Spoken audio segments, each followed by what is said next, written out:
Hello friends, welcome to EduCool. Today in this video, we are going to study part number 2 of class 7th NCERT English book, chapter number 2, A Gift of Chapels. Friends, you can find the link of part number 1 in the description box below. So now let us read part number 2. Mridu crept up to the window. Lali was sitting a little distance away, awkwardly holding her violin and bowstring, her elbows jutting out and her eyes glazed with concentration. तो अब मृदु क्या करती है, वो चुपचाप से धीरे से विंडो तक जाती है।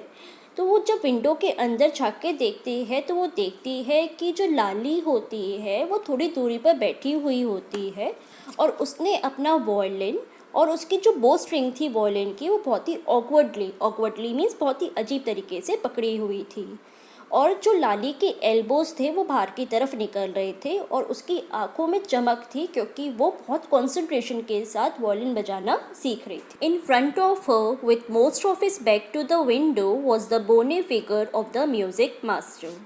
तो जो लाली का म्यूज़िक टीचर होता है उसका फेस लाली की तरफ होता है और उसका जो बैक होती है म्यूज़िक टीचर की वो विंडो की तरफ होती है और हमें बताया है कि वो टीचर जो है वो बहुत ही थिन है बिकॉज हमें बोला है कि उसका फिगर कैसा है, bony. He had a mostly bald head with a fringe of old black hair falling around his ears and an old fashion tuft. Friends, हमें यहाँ पे बताया है कि वो जो म्यूज़िक मास्टर है उसके सिर पे थोड़े कम बाल हैं, यानी कि वो पूरी तरीके से बॉल्ड नहीं है, उसके सिर पे थोड़े से कम बाल हैं जिसमें उसने तेल लगा रखा है और उसने अपने बालों को अपने कानों के पीछे कर रखा है बहुत ही ओल्ड फैशन वे में। A gold chain gleamed around his leathery neck and the diamond ring glittered on his hand as it glided up and down the stem of the violin.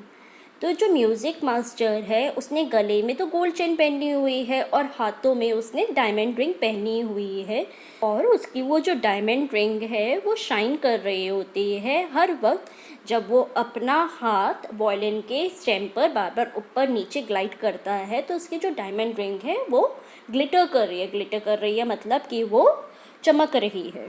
A large foot stuck out from beneath his gold broidered veshti edge and he was beating time on the floor with the scrawny big toe. Veshti, friends Tamil में धोती को वेस्टी कहते हैं। तो ये जो music master है उसने जो धोती पहनी हुई है उसका जो बॉर्डर है वो गोल्डन कलर का है और उसके नीचे से मास्टर का टो नज़र आ रहा है जो कैसा है, स्क्रॉनी मतलब थिन, लेकिन उसका जो टो है वो बिग है और वो बार बार अपने टो को फ्लोर पर बीट कर रहा है। He played a few notes. Lali stumbled behind him on her violin, which looked quite helpless and unhappy in her hands. अब वो जो म्यूज़िक मास्टर होता है वो क्या करता है, वो थोड़ा सा वॉयलिन प्ले करता है तो लाली भी उसके पीछे उसको फॉलो करते हुए वॉयलिन प्ले करती है। लेकिन वॉयलिन जो होता है वो लाली के हाथ में ऐसा लगता है कि वो बेचारा वॉयलिन कितना हेल्पलेस है, बेचारा कितना मजबूर है, कितना अनहैप्पी है लाली के हाथों में होने की वजह से। दैट मीन्स लाली जो साउंड क्रिएट कर रही होती है वो साउंड बहुत अच्छा प्लीजिंग सा नहीं होता है। What a difference! The music master's notes seem to float up and settle perfectly into the invisible tracks of the melody. तो जो नरेटर होता है वो यहाँ पर हमें कह रहा है कि कितना डिफरेंस है जो म्यूज़िक मास्टर नोट प्ले कर रहा है और जो लाली नोट प्ले कर रही है उसमें। जो म्यूज़िक मास्टर जो म्यूज़िक प्ले कर रहा है, जो नोट्स प्ले कर रहा है, वो तो ऐसा लग रहा है कि वो मेलोडी के जो इनविजिबल ट्रैक्स हैं वो जाके वहाँ पे चुपचाप से सेटल डाउन हो जा रहे हैं perfectly. Was like the wheels of a train fitting smoothly into the rails and whizzing along, as Ravi said. सो यहाँ पे जो म्यूज़िक मास्टर है उसके म्यूज़िक नोट्स को किससे कंपेयर कर रहा है, ट्रेन के व्हील से, कि वो इतने परफेक्ट हैं म्यूज़िक मास्टर के नोट्स कि जैसे कि ट्रेन के कोई व्हील्स हो जो स्मूथली जाकर फिट होते चले जा रहे हैं रेल्स में और आगे बढ़ते चले जा रहे हैं, विस करते हुए आगे बढ़ते चले जाते हैं, जैसा रवि ने हमें पहले बताया था। मृदु stared at that huge bee-ringed hand moving effortlessly up the violin stem, making lovely music. तो अब जो मृदु होती है वो म्यूज़िक मास्टर को देखती रह जाती है कि उसके जो हाथ हैं वो कितने एफर्टलेसली, मतलब म्यूज़िक मास्टर को कोशिश भी नहीं करनी पड़ रही, और उसके हाथ कितने स्मूथली वॉयलिन के स्टेम से पर पढ़ रहे हैं और इतना प्यारा म्यूज़िक क्रिएट हो रहा है. Squawk, there was Lali the railing again. तो फिर से क्या होता है, एक और आवाज़ आती है स्क्वैक की, क्योंकि जो लाली जो म्यूज़िक नोट प्ले करती है वो बिल्कुल फिर से अच्छा नहीं होता है. Amma came a wail from the gate, Amma oh. तो अब गेट पे से किसी के चिल्लाने की आवाज़ आती है, और वो क्या चिल्ला रहा है, अम्मा. Ravi send that beggar away, cried his mother from the back veranda where she was chatting with Tapi. So friends, वो जो आवाज़ है वो एक बेगर की है, और वो बैक करने के लिए उनके गेट पर आता है. तो जो रवि की मदर होती हैं, जो इस वक्त घर के जो पीछे वाला वरांडा है वहाँ पर है, और वो वहाँ पे तापी के साथ बातें कर रही होती हैं, तो वहीं से रवि को चिल्लाते हुए कहती हैं, रवि इस बेगर को जाने के लिए बोलो. He has been coming here every day for the past week, and this time he found another house to beg from, Pati explained to Tapi. तो जो रवि की मदर हैं वो तापी को समझाते हुए कह रही होती हैं कि ये जो बेगर है ये पिछले हफ्ते भर से डेली हमारे घर पर आ रहा है कुछ ना कुछ बेग करने के लिए, तो अब टाइम है कि इसे दूसरा घर ढूंढ लेना चाहिए बेग करने के लिए. Mridu and Meena followed Ravi out. The beggar was already in the garden making himself quite at home. तो अब रवि के पीछे पीछे मृदु और मीना भी गार्डन तक पहुंच जाते हैं, और वो देखते हैं कि जो बेगर है वो ऑलरेडी गार्डन के अंदर ही है, और वो अपने आप को ऐसा कंफर्टेबली फील कर रहा होता है जैसे कि वो घर पर ही है अपने. He had spread his upper cloth under the neem tree and was leaning against its trunk, apparently prepared to take a little snooze while he waited for the arms to appear. So friends, अब वो जो बेगर होता है वो क्या करता है, वो अपना अपर क्लॉथ नीम ट्री के नीचे बिछा लेता है और नीम ट्री के ट्रंक का सपोर्ट लेते हुए बैठ जाता है, ये सोचता हुआ कि मैं तब तक थोड़ा सा स्नूज़ ले लेता हूँ मतलब तब तक मैं थोड़ी देर के लिए सो जाता हूँ, जब तक कि घर के अंदर से कोई मुझे कुछ देने के लिए बाहर नहीं आ जाता. Go away said Ravi sternly. तो रवि उसको बहुत स्ट्रिक्टली कहता है, तुम चले जाओ यहाँ से. माई Pati says this time you found another house to back from. मेरी मदर कहती हैं कि अब टाइम हो चुका है कि आपको दूसरा घर ढूंढ लेना चाहिए जहाँ से आप कुछ मांग सकते हो. The beggar opened his eyes very wide and gazed at each of the children one by one. तो अब वो जो बेगर होता है वो अपनी आंखें खोलता है, बहुत बड़ी अपनी आंखों को कर लेता है और हर बच्चे को एक एक करके देखता है. The ladies of this house, he said at last in a voice choked with feeling, are very kind souls. तो वो जो बेगर होता है वो बहुत ही फीलिंग के साथ कहता है कि जो इस घर की लेडीज़ हैं वो बहुत ही काइंड सोल्स हैं. सोल्स यानी कि बहुत ही काइंड आत्मा है, वो बहुत ही दयालु हैं. I have kept my body and soul together on their generosity for a whole week. और उनकी वजह से ही मैं पूरा एक हफ्ते भर उनकी ने जो मुझे जेनरसिटी दिखाई है, उन्होंने मेरी तरफ जो जेनरसिटी दिखाई है, जेनरसिटी मीन्स दयालु होना, हेल्पफुल होना, तो उन्होंने मुझे जो मेरी तरफ जो जेनरसिटी दिखाई है, उदारता दिखाई है, उसकी वजह से ही मैं हफ्ते भर तक जी पाया. मेरी जो बॉडी एंड सोल है उसको मैं अपने साथ रख पाया, यानी कि मैं ज़िंदा रह पाया. I can not believe that they would turn me away. मुझे विश्वास नहीं हो रहा कि वो मुझे यहाँ से जाने के लिए कह रही हैं. Amma Amma oh said his wail might be but it certainly was not feeble. अब उसने क्या करता है, वो बेगर क्या करता है, अम्मा अम्मा कहकर चिल्लाना शुरू कर देता है. तो उसकी जो वेल है, जो उसकी कराई है, उसमें सेटनेस नज़र आ रही है, लेकिन वो कहीं से भी फीबल नहीं है, कहीं से भी वीक नहीं है. It began in a deep, strong rumble somewhere in his withered belly and came up booming out of his mouth with its few remaining teeth stained brown with beetle chewing.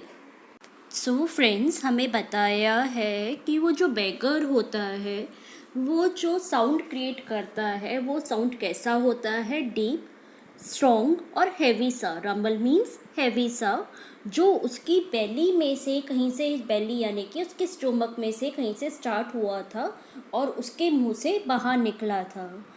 With its few remaining teeth stained brown with betel chewing. और हमें पता चलता है कि वो जो बेगर है उसे पान खाने की आदत है बिकॉज उसके जो टीथ हैं वो ब्राउन हो चुके हैं because of betel chewing. We tell him there's nothing left in the kitchen called Rukumani and he's not to come again. Tell him that she sounded fed up. तो जो रुकुमानी होती हैं वो रवि को आवाज़ लगाते हुए कहती हैं कि इस बेगर को कह दो कि किचन में कुछ भी नहीं बचा है और इसे यहाँ पे दोबारा से आने की ज़रूरत नहीं है. उनकी बातों से लग रहा होता है कि वो बेगर के डेली घर पे आने की वजह से उससे फेडअप हो चुकी हैं. Ravi did not have to repeat it all to the beggar. What his mother said had been easy for them all to hear there under the neem tree. The beggar sat up and shied. अब रवि को अपनी mother की कही हुई बात बेगर को repeat करने की ज़रूरत नहीं पड़ती है क्योंकि उनकी आवाज़ क्लियरली नीम ट्री तक आ रही होती है और बेगर ऑलरेडी सब कुछ सुन चुका होता है. तो वो जो बेगर होता है वो बैठ जाता है और शाई करता है. शाई मीन्स वो एक डीप ब्रेथ लेता है. I will go, he said wearily. Only let me have a rest under this tree. The sun is so hot, the tar has melted on the road. अब वो जो बेगर होता है वो टायर्डली उन बच्चों से कहता है कि ठीक है मैं यहाँ से चला जाऊँगा लेकिन मुझे थोड़ी देर के लिए इस ट्री के नीचे आराम करने दो. तुम देख सकते हो कि जो सन है वो कितना गर्म हो रहा है और जो रोड पे तार है वो ऑलरेडी मेल्ट हो चुका है. My feet are already blistered. और मेरे पैरों में ऑलरेडी छाले पड़ चुके हैं. Blister means छाले. He stretched out his feet to show large pink peeling blisters on the sole of his bare feet. तो वो जो बेगर होता है वो क्या करता है, वो अपने फीट को आगे स्ट्रेच करता है और बच्चों को दिखाता है कि किस तरीके से उसके फीट में, उसके जो फीट के सोल्स हैं उस पर पिंक कलर के ब्लिस्टर्स छाले पड़ चुके हैं. I suppose he does not have the money to buy chappals, मृदु whispered to मीना रवि. तो जो मृदु होती है वो मीना और रवि के कानों में विस्पर करती है कि मुझे लगता है इसके पास पैसे नहीं हैं चप्पल खरीदने के लिए. Have you got an old pair in the house somewhere? क्या तुम्हारे पास घर में कोई पुरानी चप्पलें हैं? I don't know, said Ravi. Mine are too small to fit his feet, or I would have given them to him. तो जो रवि है वो कहता है कि भाई मुझे नहीं पता कि घर में कोई पुरानी चप्पलें हैं या नहीं और मेरी जो चप्पलें हैं वो बहुत छोटी हैं इसके पैरों के हिसाब से, अदरवाइज़ मैं इसको अपनी ही चप्पलें दे देता. And his feet were larger than Mridu's and Meena. और मृदु और मीना के पैरों से उनके फीट से रवि के फीट ऑलरेडी बड़े हैं. तो सिंस जब रवि की चप्पलें नहीं आ पा रही बेगर को तो मृदु और मीना की कैसे आ जाती. The beggar was shaking out his upper cloth and tightening his धोती. अब क्या होता है, जो बेगर है वो इतनी देर में खड़ा हो जाता है और उसका जो अपर क्लॉथ है उसे शेक करना शुरू कर देता है और अपनी धोती को टाइटन करना शुरू कर देता है. He raised his eyes and looked fearfully at the road gleaming in the afternoon heat. तो वो अपनी आँखों को उठाकर डर से उस रोड को देखता है जो अभी इस आफ्टरनून की हीट में ग्लीम कर रही होती है, चमक रही होती है. He needs something on his feet, Meena said, her big eyes filling. It's not fair. तो जो मीना होती है उसकी बड़ी बड़ी आँखों में आंसू आने शुरू हो जाते हैं और वो रोते रोते कहती है कि इस बेगर को कुछ चाहिए इसके पैरों के लिए, ये बिल्कुल सही नहीं है, ये बिल्कुल फेयर नहीं है. Shh, said Ravi, I'm thinking about it. Blubbering is not fair. तो जो रवि होता है अब वो भी ब्लबर करना शुरू कर देता है. ब्लबर मीन्स वो भी रुआसा हो जाता है और कहता है चुप रहो, मैं सोच रहा हूँ इस बारे में कुछ. It's not fair, it's not fair, it's not going to help. ये बिल्कुल सही नहीं है, ये बिल्कुल सही नहीं है, इस तरीके से कुछ नहीं होगा. इन 2 minutes he will be frying his feet on that road. ऐसे तो 2 मिनट के अंदर ही 2 मिनट के बाद ही ये बैगर क्या कर रहा होगा, ये अपने पैरों को, अपने फीट को रोड पे फ्राई कर रहा होगा। What he needs is a pair of chappals. इसे क्या चाहिए, इसे एक पेयर ऑफ चप्पल्स की ज़रूरत है। So where do we get them. तो अब हम उसके लिए चप्पल कहाँ से लेकर आएँ। Come let's search the house. He pushed Mridu and Meena into the house. तो कहता है कि मुश्किल हम चप्पलें कहाँ से लेकर आए, चलो घर के अंदर ढूंढते हैं। और ऐसा कहते हुए वो मृदु और मीना को पुश करता है घर के अंदर। Just as she stepped into the veranda, Mridu's eyes fell on the odd-looking chappals she had noticed when she arrived.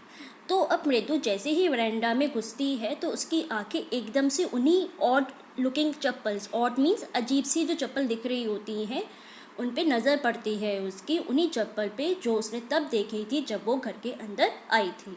Ravi, she whispered to him, whose are those. तो वो रवि की तरफ विस्पर करते हुए कहती है, रवि ये चप्पलें किसकी हैं। Ravi turned and glanced at the shabby looking but sturdy old slippers। तो जो रवि होता है वो टर्न होता है और देखता है, ग्लेंस मीन्स देखता है, उन चप्पलों की तरफ जो शैबी होती हैं। शैबी मीन्स डर्टी होती हैं बट स्टर्डी होती हैं। स्टर्डी मीन्स स्ट्रॉन्ग होती हैं, लेकिन वो चप्पलें कैसी हैं, ओल्ड हैं, पुरानी हैं। ही बीम्ड एंड नोडेड। अब उसको देखकर उसकी आंखों में चमक आ जाती है और वो अपना सिर हिलाता है। These are just the right size. ये बिल्कुल सही साइज़ की चप्पलें हैं जो बैगर को आ जाएंगी। He said picking them up. वो उनको उठाते हुए कहता है। मृदु and Meena followed him nervously back into the garden. अब रवि गार्डन की तरफ चल देता है और मृदु और मीना भी रवि के पीछे पीछे नर्वसली मीन्स डरी सहमी सी गार्डन की तरफ चल देती हैं। Here, said Ravi to the beggar, dropping the slippers in front of the old man. Wear these and don't come back. तो रवि क्या करता है, वो बैगर के सामने चप्पलें ड्रॉप करता है और उसको कहता है कि इन चप्पलों को पहनो और कभी वापस यहाँ पर मत आना। The beggar stared at the slippers, hurriedly flung his towel over his shoulder, pushed his feet into them and left, muttering a blessing to the children. तो अब जो बैगर होता है वो क्या करता है, सबसे पहले वो स्लीपर्स को देखता है, फिर फटाफट से अपनी टॉवल को अपनी शोल्डर पे डालता है, अपने पैरों को स्लीपर्स के अंदर डालता है और बच्चों को ब्लेसिंग देता हुआ वहाँ से चला जाता है। In a minute he had vanished around the corner of the street. और विथ इन अ मिनट वो जो बैगर होता है वो बच्चों को दिखना बंद हो जाता है। The music master came out of the house and took an unappreciative look at the three of them sitting quietly under the tree playing marbles. अब क्या होता है, जो म्यूज़िक मास्टर है इतनी देर में वो घर के बाहर आता है और ये जो तीनों बच्चे होते हैं ये पेड़ के नीचे बैठकर मार्बल्स खेल रहे होते हैं, तो इनकी तरफ देता है और बहुत ही अनएप्रिशिएटिव लुक देता है। Then he searched for his chappals in the veranda where he had put them. So friends, हमें पता चलता है कि वो चप्पल्स किसकी थी, वो चप्पल्स म्यूज़िक मास्टर की थी। Lali he called after a few moments. तो जब उसे उसकी चप्पलें नहीं मिलती, वो थोड़ी देर बाद लाली को आवाज़ लगाता है। She hurried up to him, have you seen my chappals my dear, I remember having kept them here. तो वो लाली से पूछता है कि तुमने क्या मेरी चप्पलें देखी हैं, मुझे याद है मैंने उन्हें यहीं पर उतारा था। Ravi, Mridu and Meena silently watched Lali and the music master search every corner of the veranda. तो अब होता क्या है, रवि, मृदु और मीना देख रहे होते हैं कि किस तरीके से लाली और जो म्यूज़िक मास्टर है वो उन चप्पलों को हर जगह ढूंढ रहे होते हैं वरांडा में, लेकिन वो बच्चे कुछ कहते नहीं हैं। He scurried around, looking over the railing and crouching near the flower pots to look between them. Friends, skirt का मतलब होता है छोटे छोटे पर तेज कदम, और क्राउचिंग का मतलब होता है झुकना। तो अब जो ये म्यूज़िक मास्टर है वो क्या करता है, वो इधर उधर जल्दी से देख रहा होता है कि क्या उसकी कहीं चप्पलें हैं। वो रेलिंग पे भी झुक देखता है, जो फ्लावर पॉट्स रखे हुए हैं वहाँ पे भी झुक कर देखता है, उनके बीच में देखता है। Brand new they were. I went all the way to Mount Road to buy them. He went on saying, they cost a whole month's fees. Do you know? तो वो कहता है कि वो बिल्कुल नए हैं, तुम्हें पता है मैं माउंट रोड तक गया था उनको ख़रीदने के लिए, और वो इतने महंगे थे कि पूरे 1 महीने की फ़ीस उनको ख़रीदने में ही लग गई थी। Soon Lali went in to tell her mother Rukumani appeared looking harassed with Pati following her. अब जो लाली होती है वो अपनी मदर के पास जाती है और उनको बताती है कि क्या क्या हुआ। तो तभी रिक्कू मानी वहाँ से आती हैं और उनके साथ पाती भी आती हैं और वो दोनों कैसे लग रहे होते हैं, हैरेस्ड। हैरेस्ड मीन्स शर्मिंदा से, क्योंकि उनके घर से किसी की चप्पलें गायब हो गई थी। Where could they be? It's really quite upsetting to think someone might have stolen them. So many vendors come to the door worried पाती। अब जो पाती होती हैं वो घबराते हुए कह रही हैं कि where could they be? वो कहाँ जा सकती हैं? It's really quite upsetting। ये मतलब बहुत ही अपसेट करने वाली बात है कि किसी ने उनको चोरी कर लिया। इतने सारे लोग घर पर आते रहते थे, सारे वेंडर्स घर पर आते रहते हैं। रुक्कुमानी caught sight of रवि, मृदु and Meena sitting under the tree. अब रुक्कुमानी जो हैं वो देखते हैं कि रवि, मृदु और मीना ट्री के नीचे बैठे हुए हैं। Have you children? She began, and then, seeing they were curiously quiet, went on more slowly. See anyone lurking around the veranda? अब रुक्कुमानी इन बच्चों की तरफ देखती है, उनसे पूछती है हैव यू चिल्ड्रन, लेकिन वो ऐसा कहते कहते चुप हो जाती है और फिर धीरे धीरे बोलना शुरू कर देती है, क्योंकि उसको ये लगता है कि ये बच्चे कभी इतने शांत तो रहते नहीं हैं, तो आज क्या बात है कि वो इतने शांत हैं। तो वो अपनी बात को कंप्लीट करते हुए धीरे धीरे बोलती है कि क्या तुमने किसी बच्चे ने देखा था किसी को वेरेंडा में लर्किंग करते हुए? लर्किंग मीन्स चुपचाप से छुपते हुए, कहीं पर चुपचाप से धीरे से आते हुए, कुछ ऐसा देखा था तुम बच्चों ने? Another straight, tighter one appeared in place of her usually soft, pleasant mouth. रुक्कुमानी was angry, thought मृदु with a shiver. अब होता क्या है, जब रुक्कुमानी ये सब कह रही होती हैं तो उनकी जो आईब्रोज होती हैं उसके पास एक वी शेप की लाइन नज़र आती है। किसको? मृदु को। तो उसको लगता है, उसको देखकर कि अरे ये आज रुक्कुमानी तो बहुत गुस्से में है, क्योंकि वो नॉर्मली कैसे रहती थी, सॉफ्ट रहती थी, लेकिन आज उनको इस तरीके से देखकर मृदु क्या हो जाती है, घबरा जाती है, शिवर करना शुरू कर देती है। She would not be so upset if she knew about the poor beggar with sores on his feet, she tried to tell herself. तो जो मृदु होती है वो अपने से कह रही होती है, सोच रही होती है कि जो रुक्कुमानी है वो इतना गुस्सा नहीं होंगी अगर उन्हें पता चलेगा कि हमने वो जो स्लीपर्स हैं वो उस बैगर को दे दी, क्योंकि उसके जो पैर थे उन पे किस तरीके से छाले पड़े हुए थे। Taking a deep breath, she cried, Rukumani, there was a beggar here. Poor thing, he had such boils on his feet. तो मृदु गहरी सांस लेते हुए रुक्कुमानी को पूरा इंसिडेंट बता देती है कि किस तरीके से उन्होंने बेगर को स्लीपर्स दे दी। So said Rukkumani grimly turning to Ravi. अब रुक्कुमानी ये सुनकर रवि की तरफ टर्न करती हैं और उसे ग्रिमली कहती हैं, ग्रिमली मीन्स स्ट्रिक्टली कहती हैं, you gave the music master chappal to that old beggar who turns up here. तो तुमने क्या करा, तुमने म्यूज़िक मास्टर की चप्पलें उस बैगर को दे दी जो रोज़ाना यहाँ पर आता है।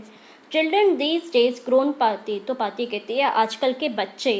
अम्मा didn't you tell me about Karna who gave away everything he had, even his gold earring, he was so kind and generous. Ravi कहता है कि माँ आप ही ने तो मुझे एक बार बताया था कर्न के बारे में कि वो किस तरीके से हर चीज़ दान कर देता था जो कुछ उसके पास होता था, उसने तो अपने गोल्ड ईयरिंग्स भी दान दे दिए थे, वो इतना दयालु था। Silly, snapped Rukumani. Kern didn't give away other people's things, he only gave away his own. तो रुक्कुमानी उसकी बात को काटते हुए कहती हैं बेवकूफ़, कर्ण किसी और की चीज़ें नहीं देता था, वो अपनी ही चीज़ें देता था। My chappals would not have fitted the beggar's feet, Ravi rushed briskly on, and Amma, if they did fit, will you really not have minded? तो कहता है रवि कि मेरी चप्पलें जो थीं वो बैगर के आ नहीं सकती थीं, और अगर मैं अपनी चप्पलें भी उसको दे देता तो क्या तब आपको बुरा नहीं लगता? Ravi said Rukkumani very angry now, go inside this minute. तो रुक्कुमानी रवि पर गुस्सा करते हुए उसे कहती हैं कि अभी के अभी अंदर जाओ। She hurried indoors and brought out Gopu Mama's hardly worn new chappals. These should fit you, sir. Please put these on. I'm so sorry. My son has been very naughty. The music master's eyes lit up. He put them on, trying not to look too happy.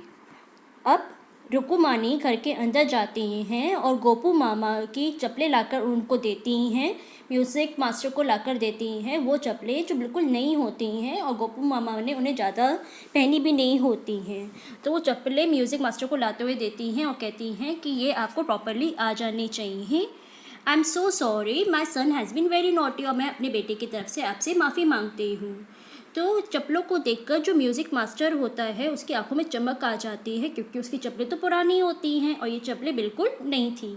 He put them on trying not to look too happy, और वो उन चप्पलों को पहन लेता है लेकिन अपने चेहरे पे ज़्यादा खुशी दिखने नहीं देता। Well, I suppose these will have to do. These days children have no respect for elders. What to do? A Hanuman incarnate, only Rama can save such a naughty fellow. अब म्यूज़िक मास्टर कहता है कि हाँ, मुझे अब इन्हीं चप्पलों से काम चलाना पड़ेगा। आजकल के बच्चों में ना तो बड़ों के लिए रेस्पेक्ट बिल्कुल भी नहीं रह गई है, केवल एक हनुमान इनकारनेट। अब वो जो म्यूज़िक मास्टर होते हैं वो कहते हैं कि हाँ, अब तो मुझे इन्हीं चप्पलों से काम चलाना पड़ेगा, लेकिन आजकल के बच्चों में बड़ों के लिए बिल्कुल भी रेस्पेक्ट नहीं रह गई है। ये सारे के सारे बच्चे, ऐसे शैतान बच्चे, बिल्कुल हनुमान जी की तरह हैं। Rukumani's eyes flashed. She didn't seem to like Ravi being called a monkey, even a holy monkey. तो ये सुनकर रुक्कुमानी की आंखों में गुस्सा सा नज़र आता है, क्योंकि उन्हें अच्छा नहीं लगता कि कोई रवि को मंकी कह रहा है, भले ही उन्हें वो हनुमान क्यों नहीं कह रहा। She stood stiff and straight by the front door. It was clear she wanted him to leave quick. रुक्कुमानी जो होती हैं वो डोर पे बिल्कुल स्टिफ एंड स्ट्रेट खड़ी हुई होती हैं, तो इसको देख कर पता चलता है कि वो चाहती हैं कि जो म्यूज़िक मास्टर है वो वहाँ से जल्दी चला जाए। When he had clattered off in his new chappal, she said, "Mridu, come in and have some tiffin. Honestly, how do you children think of such things? Thank God your Gopu Mama does not wear his chappals to work." अब जब music master चप्पलें पहनता है तो जो चप्पलें होती हैं तो उनमें से जब वो पहन रहा होता है तो हल्का सा शोर होता है।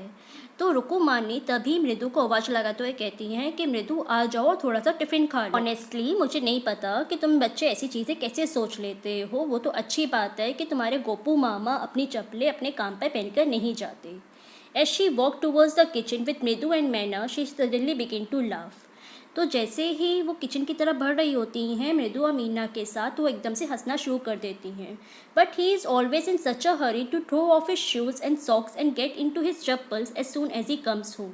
अब वो कहती हैं कि जो तुम्हारे गोपू मामा हैं, जैसे ही वो काम से घर आते हैं तो उन्हें एकदम से जल्दी पड़ती है अपने जूतों को और अपने मोजों को उतारने की और अपनी चप्पलें पहनने की। What's your mama going to say this evening when I tell him I gave his chappals to the music master? तो पता नहीं तुम्हारे मामा जब इवनिंग में आएंगे तो उनको कैसा लगेगा, वो क्या कहेंगे जब मैं उनको ये बताऊंगी कि मैंने उनकी चप्पलें म्यूज़िक मास्टर को दे दी। फ्रेंड्स, विद दिस ये स्टोरी यहीं पे कंप्लीट होती है। आई होप आपको स्टोरी अच्छी लगी होगी। That's all for today. Bye bye.